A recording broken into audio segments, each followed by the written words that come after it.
But what happened next? Did the people get away with worshiping the golden calf? Let's find out what happened after Prophet Musa came back from the mountain. When Prophet Musa returned and saw his people dancing around the golden calf, his heart broke. He couldn't believe what he was seeing.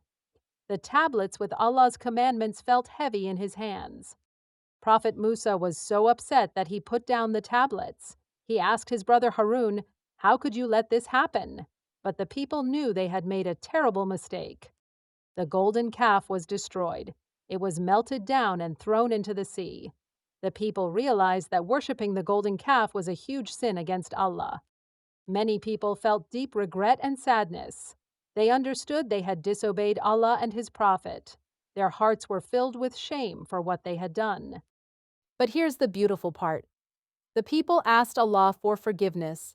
They truly repented and promised never to worship anything except Allah again. And Allah, in His infinite mercy, forgave them. This shows us that no matter how big our mistakes are, Allah is always ready to forgive us if we are truly sorry. So, what can we learn from this story?